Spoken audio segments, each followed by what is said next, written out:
name is Jennifer Townhill. What is the name of your studio or business? It's Jennifer Townhill Photography.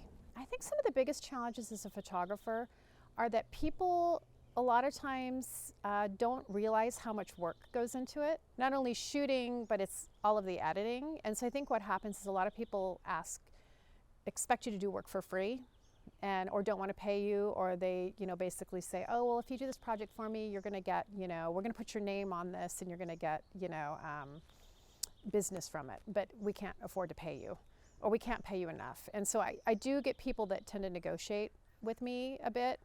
And I think in the beginning, when you're first starting out, that's fine, because you need to build a portfolio.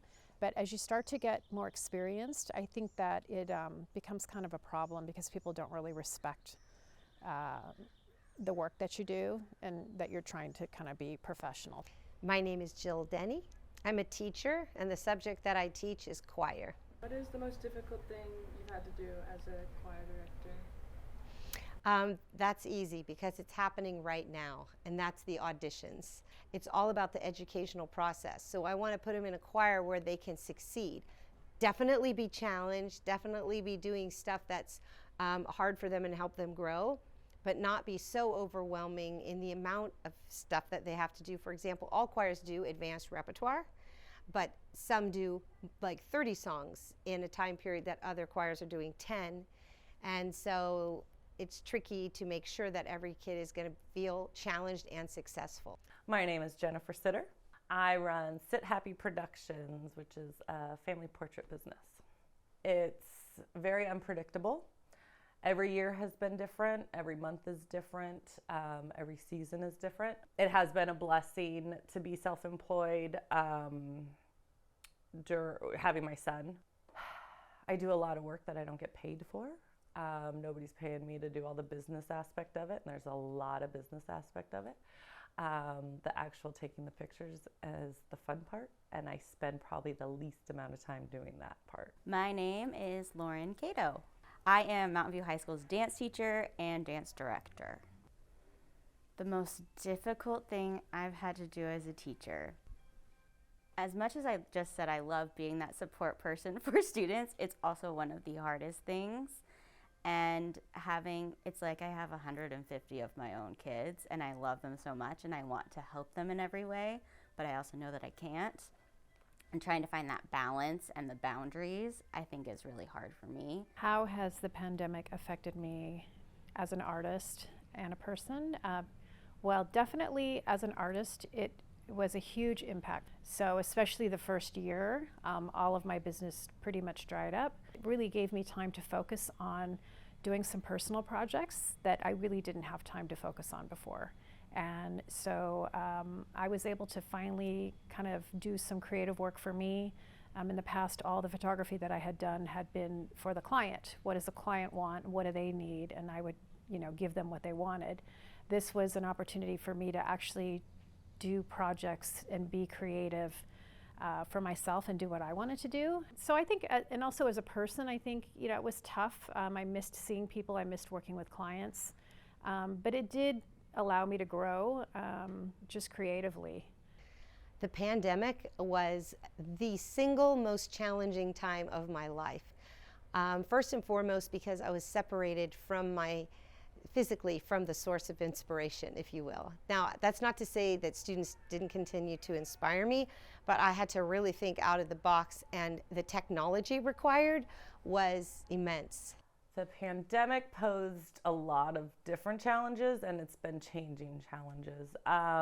For me personally, the biggest heartbreak was that I'm a newborn photographer, so I had little newborns being born, and I couldn't photograph them. And I normally photograph them in the first 2 weeks of their life, so they're little and they sleep. And I had a repeat client who had photographed their first child, and they gave birth like March 18th, I think, of 2020, and we were all set for their session, and she just wasn't allowed to come.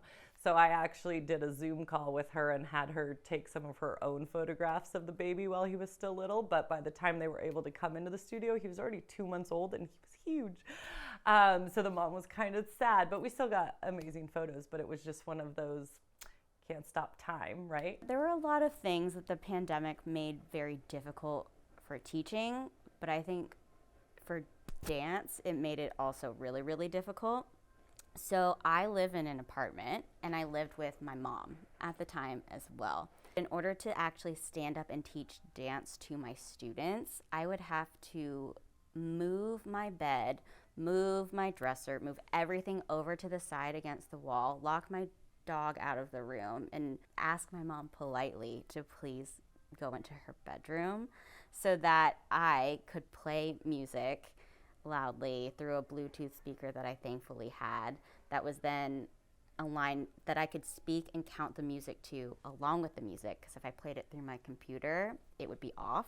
I decided to work on a personal project, and so I created a series called Postcards from the Porch, and I went around to families and I shot them through their living room windows at night so you could see, and they were illuminated. And so that project really kept my sanity during COVID because I was able to be creative and I got to see people, and I took photos of about 10 to 15 different families, and then it got posted in the newspaper. So it was a really great way to kind of like connect with the community during COVID and also use my skills, and also created memories for those families during that time. So they have those pictures that they can hold on to. We did a lot to work around the restrictions of the pandemic, and each step of the way we made, different kinds of steps and strides. I mean, everyone was feeling left out everywhere in COVID, but we were trying not to. So we just kept trying to say, how have the restrictions changed? What should we do? And then this year we purchased singers masks that are designed with built-in N95 filters, but they come out like this so you can drop your jaw and sing. And so we've just, like, every step of the way, whatever it is, we're putting energy and money into making it happen so we can continue to be a choir. I think the restrictions of the pandemic, the hardest part was that they kept changing, and I typically schedule out my sessions 1 or 2 months in advance, and so not knowing what the situation was going to be and then having to adjust was really, really hard. And then I had actually converted the side yard of my studio to 2 backdrops out there, and then I did another one on the grass in the backyard. So it took a lot more planning time. It took a lot more just, being flexible and not necessarily how I envisioned it. I was able to connect with people in the dance community. A lot of us were going through the same thing and not really knowing how to approach dance. And so I was connecting with other teachers at the dance studio and other teachers I've known just to see what were they doing, even how they were putting shows together. Like I figured out how to video edit and put all the boxes of 140 something kids together. So we were all working together.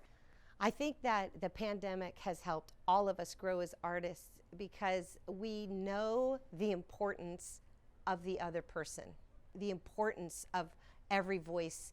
And so when we came back, there's been this sense of appreciation and for everyone, including accepting them on even a deeper level for who they are and letting who they are really resound in the choir. I know that's true for me, and I see it being true for the other kids. I believe that the pandemic has taught me a lot just about the beauty of performing arts and just how much they matter in our society.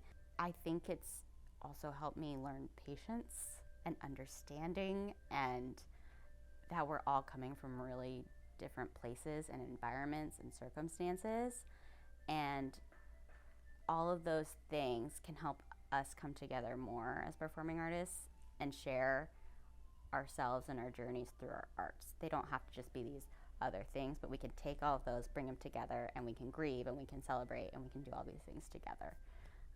I think that's what it's taught me.